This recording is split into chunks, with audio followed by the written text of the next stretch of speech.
Rashmon.exe is set in a dystopic, futuristic Japan, set 64 years after a cataclysmic event has caused a collision between a digital hell and a physical real world.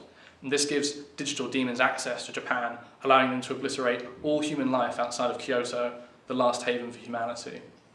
So this is where the game takes place. Controlling a band of neo-cyberpunk knights, you hunt and are hunted by these demons, taking on both the role of commander through strategic party management, as well as controlling an individual member of the team. So the game is split up into days, and at the end of these days you'll basically see you coming close to a big major event, which in turn brings you close to the final confrontation against the Oni, which is the main villain of the game. A general day of gameplay basically sees you going to the Rusty Cog Tavern, which is just outside the outskirts of Kyoto, where you'll see your party of knights and you'll divide quests and activities among them.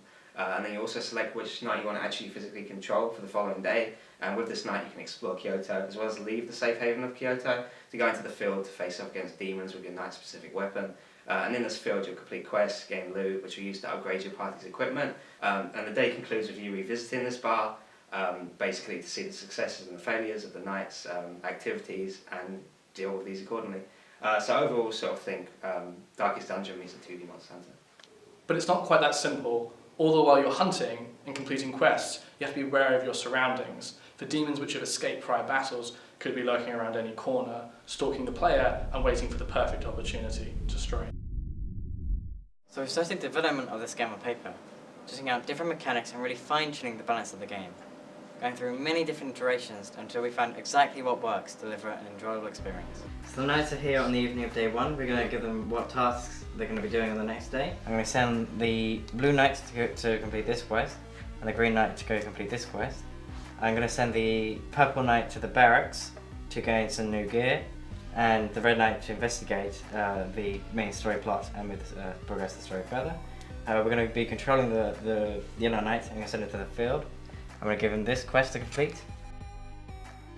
So Yellow Knight is in the field, he sees the Green Knight being attacked, all the players do. So bring me over to this guy over on the left and just give him a heavy attack. Okay, so a heavy attack, that takes away 2 stamina. Stamina regenerates over time, what the player do now. Let's go roll out the way. He's attacked by this enemy and he rolls out of the way, which uses 1 stamina. Let's give him a heavy attack now to finish him off. Finish off this enemy. He now comes to the Green Knight's aid. Let's use my health potion on the knight to bring him back. The Green Knight is recovered and is going to go back to the tavern to recover further. Later that day, the player stumbles across the beast he was hunting. Bring me a little bit closer, and I want to convert my weapon into a ranged weapon, lose a bit of stamina for that, and then fire at the boss enemy. He fires the crossbow at the beast. Yeah. Critically damages the beast and kills him. So I've defeated him because we're speeding things up here a little bit, but let's just see here what chance I get. So 5, which means it's a high enough roll to get a drop, which means I've got this holy hardened shell, which I'll take back into town and use to upgrade stuff later. So now it's the evening. We've returned to the tavern to see the knight's successes and failures, and then we'll assign the tasks once again. In order to build the high fidelity prototype, we'll be using the game engine ClickTeam Fusion, which the entire team has prior experience with. We'll be making use of the agile software development methodology, specifically Scrum. Development will be based around 2-week sprints, iterating and improving on the overall product each time. We'll be working toward a backlog of milestones and features. And our central deliverable ideas at this stage are for gameplay in the tavern, town and field. So you're going to be able to experience the game exclusively on the Switch platform. The core gameplay made the Switch a perfect fit for our game due to its enjoyability, not only short bursts but longer play sessions as well, taking advantage of the Switch's portability as well as its Jox TV mode. Our core gameplay is quite reminiscent of the Monster Hunter franchise, however ours has a more retro feel and a more prevalent narrative structure.